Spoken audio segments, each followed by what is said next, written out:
Gemini rising. How you doing, Gemini? This is your reading for the full moon in your sign, my loves. Hello, my name's Chloe. I work with card divination, astrology, and as you just heard and as you saw, I channel multi-dimensional energies through my body, both in the form of physical and vocal light language. Now, all of this is going to bring in healing, attunement, and activation codes to the messages that come through in this reading. Ishala Diala.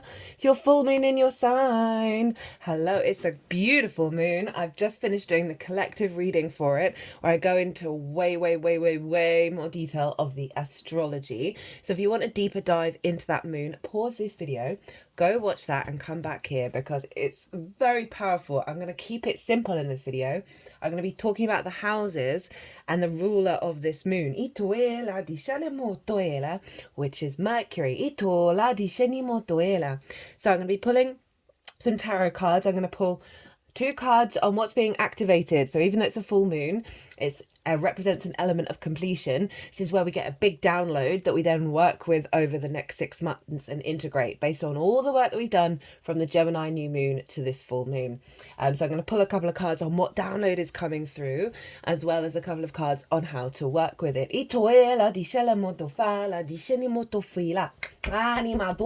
Now I read for the rising signs. So for those of you who don't have Gemini in the first house, look to the house it does fall in, look to the themes of that house, and you want to apply those themes along with all the other meaning you got going on in the sign of Gemini to the messages that come through. For example, I've got Gemini in the 11th house, so I'd apply the themes of the 11th house.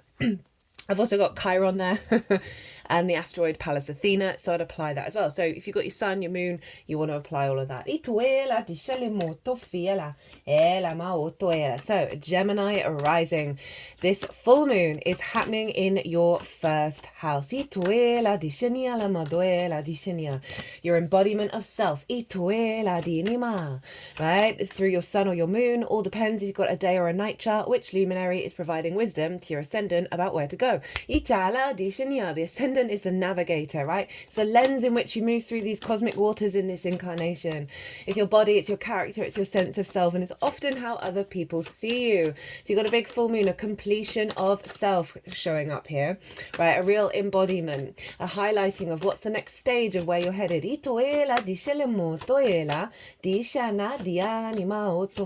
Feeling good about who you are. You may also get triggers and traumas about where you aren't happy with how you are, right? Okay, in the best possible way, because that is the sun and the moon highlighting what you need to work on over the next 6 months. But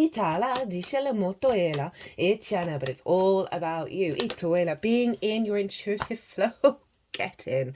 I'm going to take the card from the bottom of the deck because I'm feeling generous. I'm trying to keep these videos short compared to my usual near 40 minutes to an hour readings, because the Mars retrograde transit series took up a lot of my time, but it retrogrades only only retrogrades every 2 years. It's a big deal, and it's linked into the Sagittarius new moon that we just had and this Gemini full moon. It's in the sign of Leo. Leo is ruled by the sun. The lunations are going to have a very big impact on Mars. So if you haven't seen that transit series, part 1 and part 2, part 1 is the retrograde, part 2 is the direct motion and overall energy, and then there's an all 12 signs video series where I really go into the weeds of what's going on. Now the sun is over in the house of the other, so this could be you getting recognition from the other about where you are at in your journey and what's going on. This could be a leveling up of your understanding of yourself in regards to what the other is doing, right? As well as bringing in a healthier relationship between you and the other. Now the other is the one-on-one people in your life. The important relationships that you end up committing to, right? That can be business partner, clients, one-to-one clients, intimate friends, long-term committed romantic relationships, as well as your relationship with source. I often find, if say you don't have a long-term committed romantic relationship at the moment, when you've got transits in the 7th, which you've got the sun there and Mercury retrograde, then it can often be a real alignment with source through your actions. Itoela dishele moto, but it's basically like your simpatico. Itala dishani moto ela diana.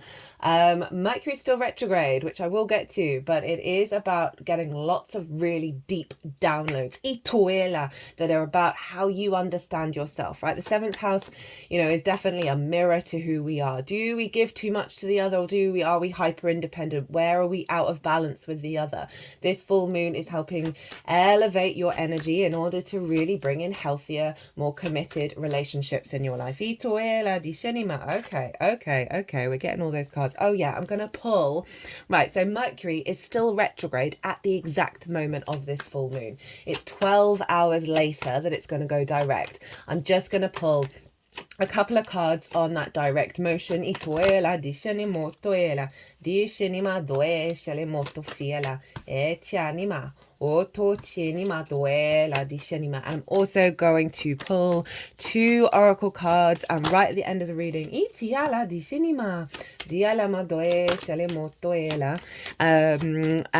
at the end of the reading with another deck, going to get some quick cards. Now Mercury is still in the retrograde cycle. Let me just double check and get the date up for when, because it's going to go over the degrees it retrograded over. So that's where we're implementing everything we've kind of recalibrated with the retrograde phase. So I should have done this beforehand. Silly me. Di Mercury. I'm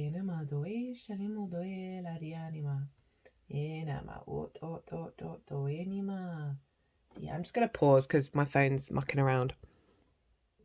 Okay, it's not until the 3rd of January that Mercury leaves the whole retrograde cycle, even though it's going direct. So the cards that I'm pulling are how to work with the forward motion of Mercury and with the integration of what you've learned in the retrograde. It's not starting the new cycle, as I said, until the 3rd of January. So we're going to get 1 card of the overall energy that you're working with and 1 card of how to work with it, as well as what's at the bottom of the deck.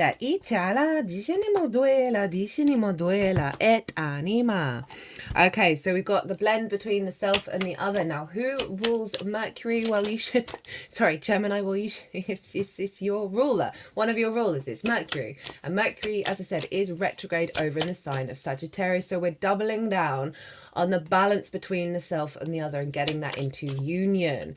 Now, Sagittarius is ruled by Jupiter. So Jupiter's influencing Mercury and Jupiter's in your sign. So we have a real strong feedback loop between the self and the other and the elevation of that frequency. Now, both Jupiter and Mercury are retrograde. So this is a deep inner knowledge and inner wisdom that's being cultivated here. As I said, I've got in the tarot. I pulled collective tarot in the collective reading, and honestly, it was so I felt a real resonance with every single aspect that I was talking about, and the story that it told with the whole thing all together was just beautiful. By the way, I always pull these oracle cards first, but I'm going to do the oracle reading last, after the all 12 sign series, but I like to keep the cards on the deck for that energy to come through.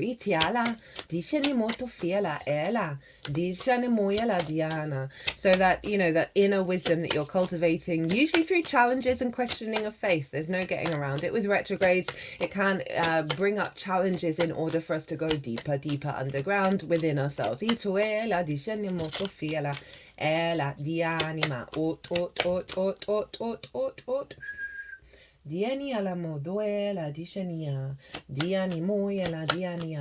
Mercury is making a grand fire trine, the ruler of this moon. All the fire signs are being activated. Right?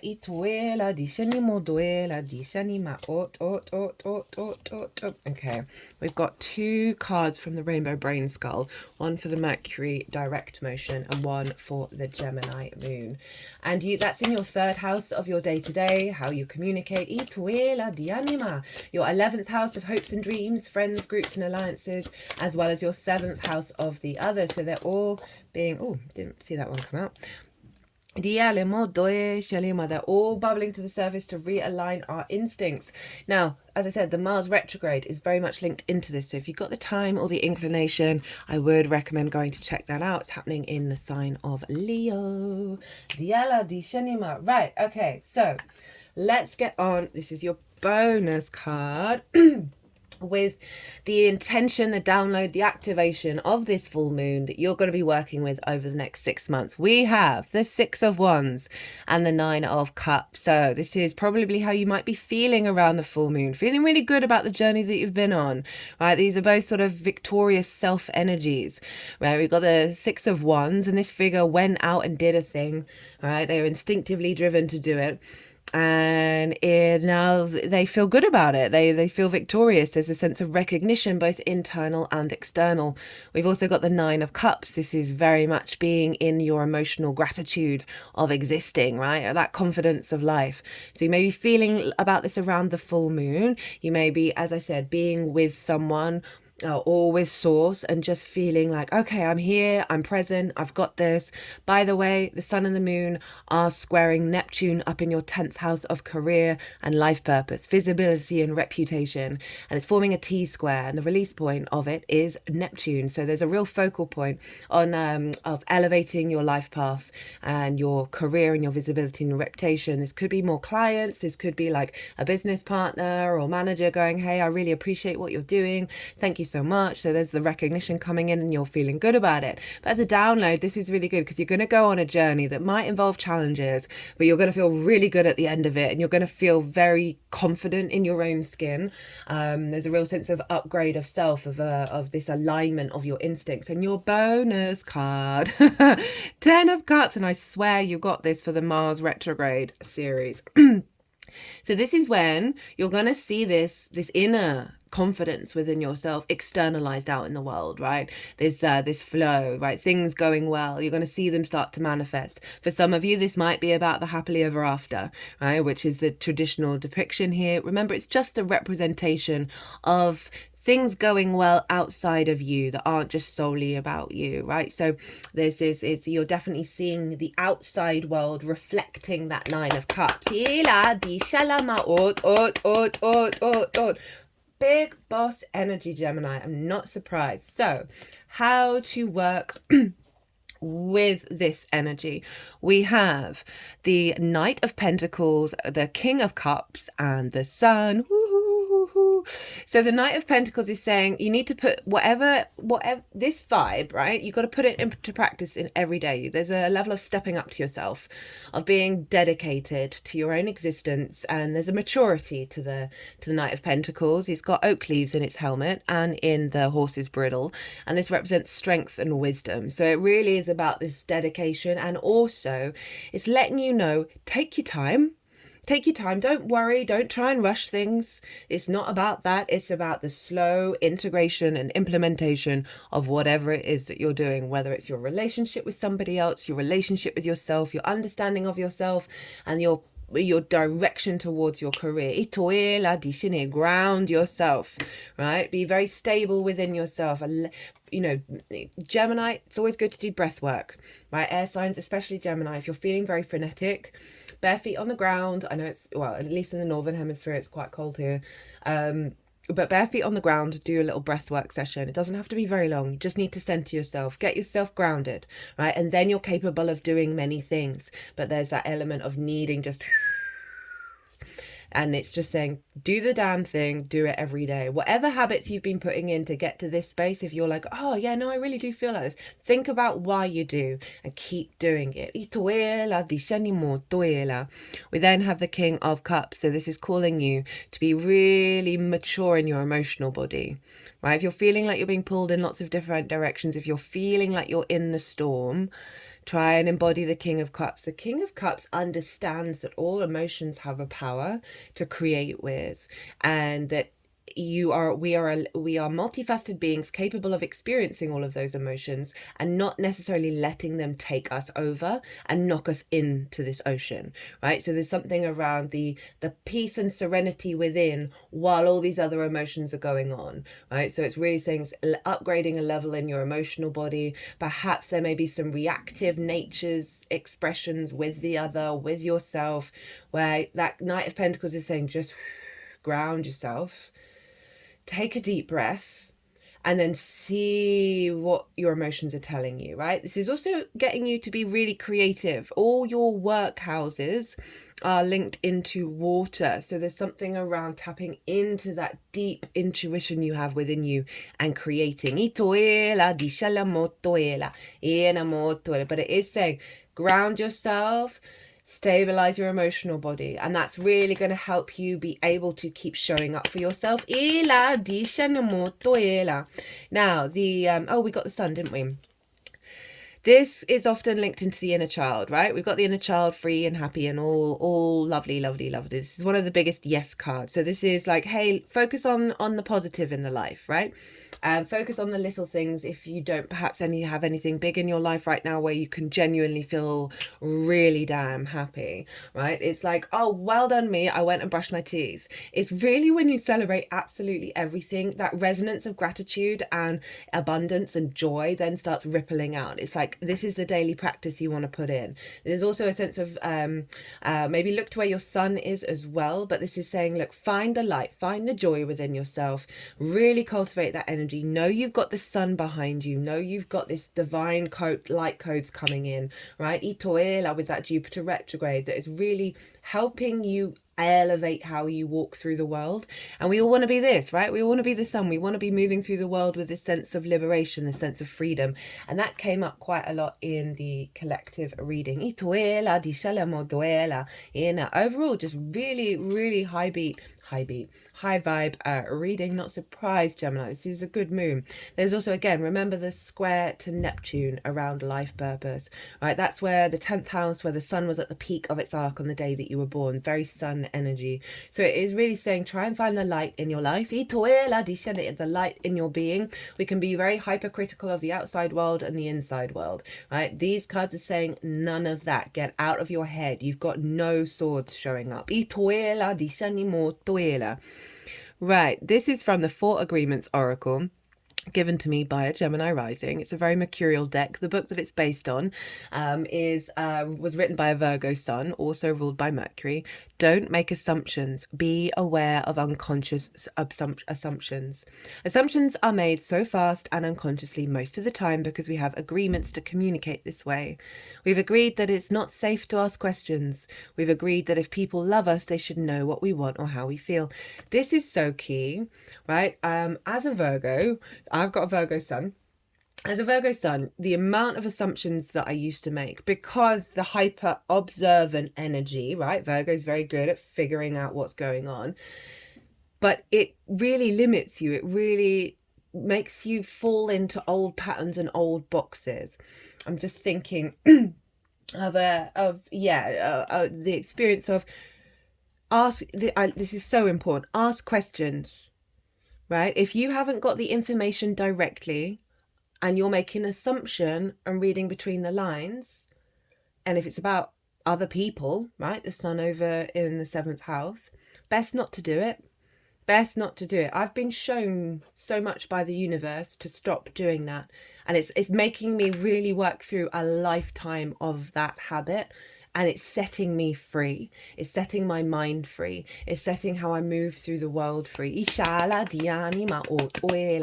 Ask questions or let it go and get on with your life, right? And that can be in all sorts of circumstances. And this is also the unconscious assumptions you're making about your own behavior as well. With these retrogrades, remember, Mercury's still retrograde at the exact moment of the full moon. Mars is retrograde. Jupiter's retrograde. All retrograde. Chiron, Uranus, there's lots going on where it's a real inner yin experience, where it is asking us to observe beyond the old paradigms. And it's going to get you in this space where, one, you're free to work how you want to work. You're not cluttered up by entanglement. Feeling good about yourself, because again, not entangling, not making negative assumptions, or just assumptions in general. And that's leading to the outward externalization of flow and ease and joy. And that is a beautiful thing. So, the bottom of the deck card was the Ace of Cups. Because that reminds me. Honestly, it really was the Ace of Cups. Where are you? Let me find it. And that's the bottom of the deck for the Gemini moon, and that's the renewal of your emotional body, right? You got that king. You got a lot of cups showing up here. Neptune, remember, so this is probably a heightened alignment with your life path because you're clearing away a lot of entanglement.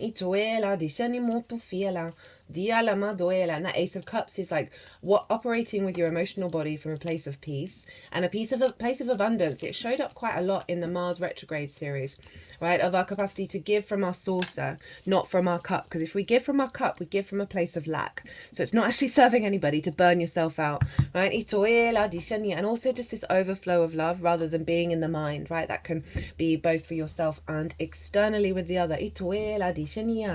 So from the Rainbow Brainskull Oracle, we have, for me, if I can't make it fun, I'm just not going to be able to do it. Remember how to play. If you're not having a blast wherever you can, your childhood self would be quite disappointed. And there's the inner child. Get in touch with your inner child. They've been watching this whole time.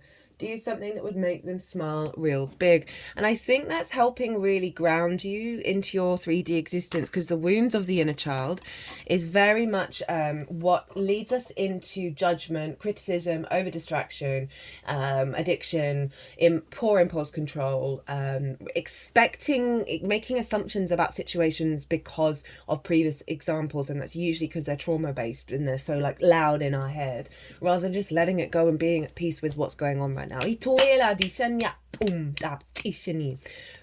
so what have we got for the Mercury going direct? So the energy that you're working with and this is in the 7th house, is the 7 of Cups.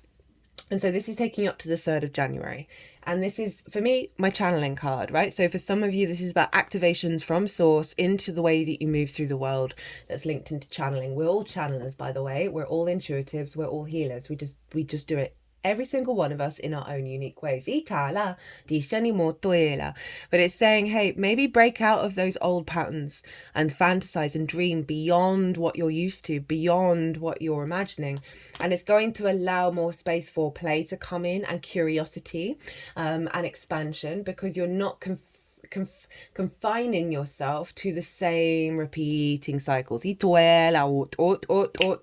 you've actually got some really lovely energy at the moment, which is asking you to sort of dream big in regards to the other and your relationship with it, right? It's not, and again, without any expectations, this is simply play energy. And also your communication with source is going to be really, really heightened. Speaking of which, we have the Page of Pentacles. So downloads to apply in the 3D world.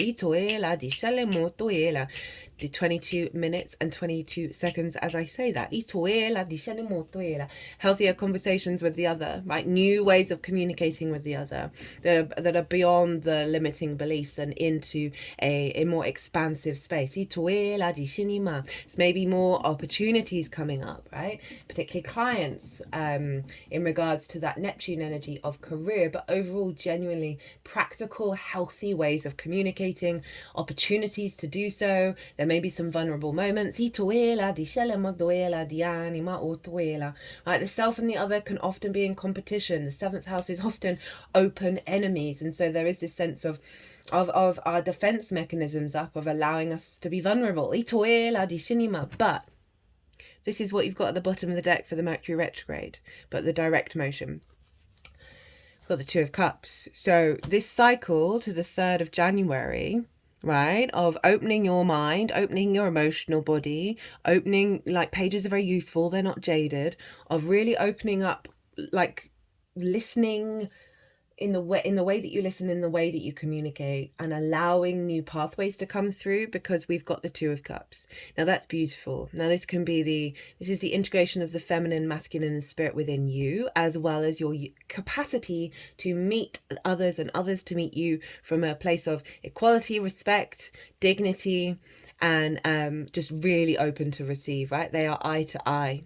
They are both open. They want to give and receive with each other. So there's a real sense of beautiful union, and that could be with spirit as well, with source, not just on the 3D plane. But that's really, really lovely for the 7th house, because Jupiter rules Sagittarius and is influencing what's going on with Mercury. So it's making you sort of get right with yourself, in terms of whether you over prioritize yourself with the other, or hyper independent, or we can be oblivious to one side or the other. Jupiter in that retrograde is really helping you go inward and highlight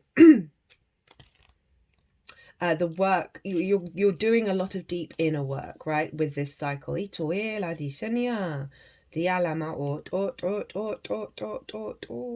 Okay, final oracle card. We have the work.